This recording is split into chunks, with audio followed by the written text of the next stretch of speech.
Are you a fan of the Dragon Ball Super card game? If so, check out QueenCityGaming.com for sealed product, singles, and more. Just use promo code MafubaJar-10 to save 10% off your order every time. Welcome back to the Mafuba Jar. We've been sealed away for another awesome video. And today, I'm going to be voicing over this match I did with Team KD, a channel that has helped me out with quite a few videos. And it's going to be a battle. It's going to be my baby Vegeta Gogeta deck that you guys saw yesterday versus his yellow Broly deck, Height of Mastery. So we actually did have to film this at a local shop, so we couldn't exactly do this at my usual recording place. So the camera fidgets a little bit and the lighting looks a little off. I do want to apologize for that, but it is just what we had to work with at the time. So we're just getting our stuff squared away here. And I was a little nervous playing against this deck, not gonna lie, because Height of Mastery is considered to be like one of the best decks in the format. Even like, yes, it did get some hits on the list, and this is post-ban list, by the way, guys. So he is not playing any Shugeshin here. Height of Mastery could still be a very scary deck if you just, especially since he did play both the Lineage engine and Shugesh. Without Lineage, he still has the, without Shugesh, he still has the Lineage engine. So that's gonna be very terrifying to deal with. But luckily, I did end up winning the whole rock, paper, scissors thing that we used. So we're going to go ahead and go first. So, yeah. So right there, I just set a red. Used the baby Vegeta to take a life. And there was nothing really else I could have done that turn. So it's going to be my opponent's turn. And what he's going to do is just typical play, sit down energy. I do like the fact that he plays that Bardock in there. Like, I wanted to comment on that. So personally, I think that Bardock is so underestimated. Like, it's a Super Saiyan Bardock, so that right there is pretty cool. But it's also something that gains double strike or draws a card. So really, really awesome. He's going to go ahead and get his 2-drop Goku, which is typical stuff for the whole Lineage Storm, whichever you want to call it.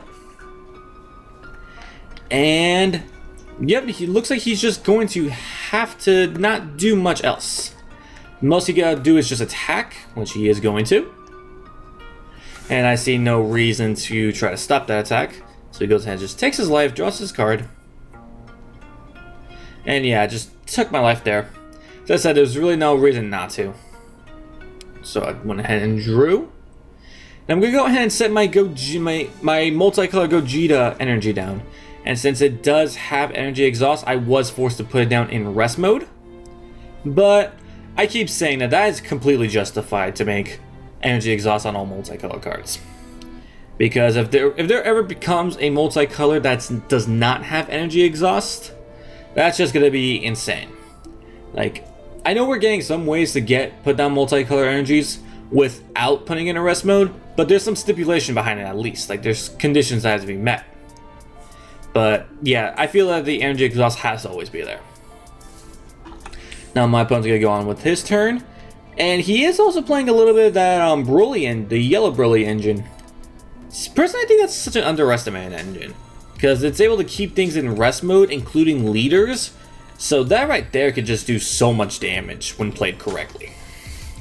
And right now he's going to go for his main play, putting down his Grandpa Gohan and swapping straight to the 15k Gohan. Wow, 15k Goku. I don't know why I said that, I'm sorry. He's going to go ahead and just declare it his attack. Then I'm going to go ahead and revenge Death Ball that, making it lose 15k, thus rule of game has to be removed. And now he's just going to go with his leader there. So that was my whole idea of defense against this, just reduce the powers of all his little guys just as much as I could, just so he didn't have much combo pieces to work with. And he's going to go ahead and bring out his second Goku there. Which that one, unfortunately, I cannot use another Revenge Death Ball that turn. So, excuse me. So I am forced to take a damage there. And now, draw. To put down Fusion's Pinnacle. Just because it's a red energy, there's a red card I really wasn't using at the moment.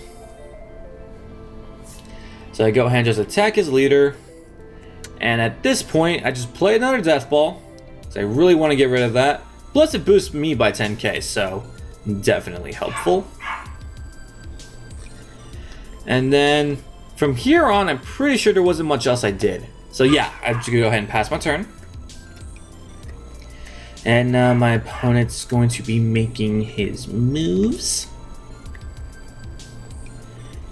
And I'm pretty sure that this was the turn he did some nutty things. It was either this or next turn. Actually, no, I think it was most likely next turn he did his crazy things. But yeah, this deck, as I said, the height of mastery, I feel even without Shugesh can still do a lot of damage. And it's still just a very scary deck to go up against. So he's gonna go ahead and attack me again. And I'm just gonna go ahead and super combo my way out of that. And he was gonna play down a Planet Vegeta, but he's gonna go for that first, his old Goku swap. I believe he does actually play Planet Vegeta at some point during his turn though, regardless. And he's going to go ahead and attack me with his Goku. And I believe I either comboed out of this, or I actually did some... Okay, yeah. I couldn't remember if it was the Death Ball I did, or if I tried to do the whole Alliance thing out of it. Because I could not remember for the life of me which one I did. But just another Death Ball. Man, I love Revenge Death Ball so much. Like, honestly, it's one of the most... In my personal opinion, it's one of the most perfect red cards out there. That's just my personal opinion. Obviously, not everyone's going to agree with that, but that is just me. So, went ahead and swap around. It's my turn now. And now this is where I am at 4 energy, where I have the potential to do a lot of things. And I remember here I kind of had to make a hard decision on which energy to put down, because I only had a few red cards in hand and I needed most of them. So yeah, that was my hard decision. I had to put down an energy. I had to put down a counter as my energy. I never liked doing that. So I'm going to go ahead and attack the draw, hopefully drawing into what I need. Because I'm pretty sure I did draw into what I need with this. And he's going to go ahead and use Flying Nimbus. Which, yes, I did, in fact, still draw into what I needed regardless. And I went ahead and played down my Gogeta with Union Fusion. So draw 2. And that was just he played Mutaito on me. So I got both Nimbus and Mutaito'd. That was not fun, guys. Like, that's one of the biggest things where I felt that minus Keeley-Zone should not have been banned. Because you could stop cards like that. It's like, it's not cold bloodlust, but man, is it brutal. And something else I did here, I actually am going to admit this was kind of a mistake of mine. I did end up pitching 2 red cards in order to EX Evolve on top of for my Gogeta, just to have him take some damage. So I did go ahead and Awaken, just because I did need some 2 energy. Actually, that could be a second mistake I made, because of how the whole HOM deck works. That actually wasn't the... Okay, so yeah, there was 2 mistakes I made here. First mistake was was untapping my energy then, and the second one was going into the Gogeta just to inflict 2 damage to my opponent. Like, that wasn't worth it. And I can admit that now. Like, honestly, even as soon as the match ended, I kind of admitted to myself, oy, that was not the smartest move to make. But I was just thinking, go aggro, do what damage I can. It's not like he can knock out the Gogetas anyway, which is true. Like, these Gogetas can't be knocked out. So I thought, arrogantly, that I might have been able to survive. So I went ahead and, as I said, EX Evolved there. Pitching the Rival Gogeta wasn't so bad, but pitching the Super Combo was one of the biggest mistakes. Because I had no other red cards in my hand during the time. So he's just going ahead and reading the card there. It's not a card you see too often. So a lot of people actually don't exactly remember what the card does, but it's pretty brutal. So yeah, as you saw, guys, that was my mistake. Like, that is something I really should not have done. Since both Gogetas can't be knocked out, it really would have been smart just to wait till next turn to do something like that. And also, of course, arguably the more bigger one was Awakening and then topping my energy then instead of during the next turn. So, just waiting for my opponent here now to basically get off his play. Because he's got the 4 energy. So, both our decks, they we can pull off our big game-winning plays at 4 energy. So he goes ahead and has to hard cast the Goku Path to Greatness because I dealt with all the 2-drops. So now he's going to go ahead and awaken, restand 2. He's going to go ahead and use Successor of Hope. That is such a brutal card. Just the fact that it's a 0-drop just makes Successor such an amazing card. Not to mention the fact that I can search Path to Greatness because it's only a 3-drop.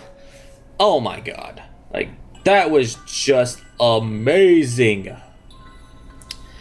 Alright, so now he did spend 3 of his energy. He restood 2, and now he gets to restand another one because of his leader ability to take a life to restand a card. And that can be battle, leader, or energy. So he's back at 4 again. He does have the necessary cards in his drop to go ahead and use a spark and use the swap for Height of Mastery. And yeah, Height of Mastery can put 3 ignoring barrier either battle cards or energy in rest mode. So that was why Awakening there was such a big mistake. Because had I not awakened, he could have done that, not really had any targets, and then when he went in for his attack, I could have just awakened and restored my energy then. And then still had just been able to do a lot more. I arguably could have even survived that whole event. But he's going to go ahead and attack with his leader first, trying to make sure I take that 1 damage, just to make sure that his 1 triple strike that he does is the only one. So yeah, that mistake did cost me the game. But it was still a very good game nonetheless, guys. I do hope you guys enjoyed this video. If you did, please be sure to leave a like, comment down below, subscribe, and go ahead and check out Team KD. There is actually a second game, and it is going to be on their channel. The channel name is called Team KD again. Be sure to check them out. It will be the second game, narrated by Raj of Team KD. That is who my opponent was, by the way. And with that, guys, again, I hope you all have a fantastic day. We'll see you guys next time. And you have all been released.